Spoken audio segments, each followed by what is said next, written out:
দাঁড়িয়েছি দৌলতাবাদ থানার অন্তর্গত ৬ ঘড়িতে। আর ৬ ঘড়িতে আর আজকে দেখা মিলল বৃষ্টির। আর সেই বৃষ্টির চিত্র আপনাদেরকে আমি যতটা পারছি তুলে ধরছি।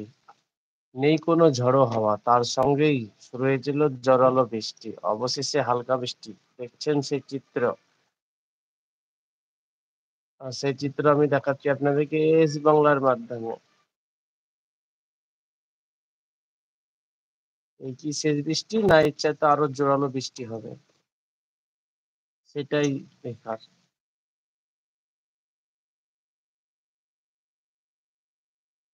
দেখছেন সেই কাঁঠাল গাছের চিত্র দেখাচ্ছি।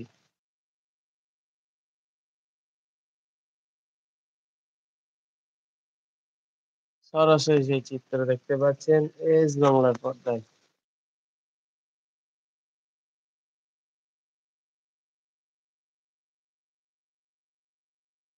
যত শীঘ্র আসছে পরবর্তী খবর নিয়ে, ততক্ষণ চোখ রাখুন এস বাংলা পর্দায়।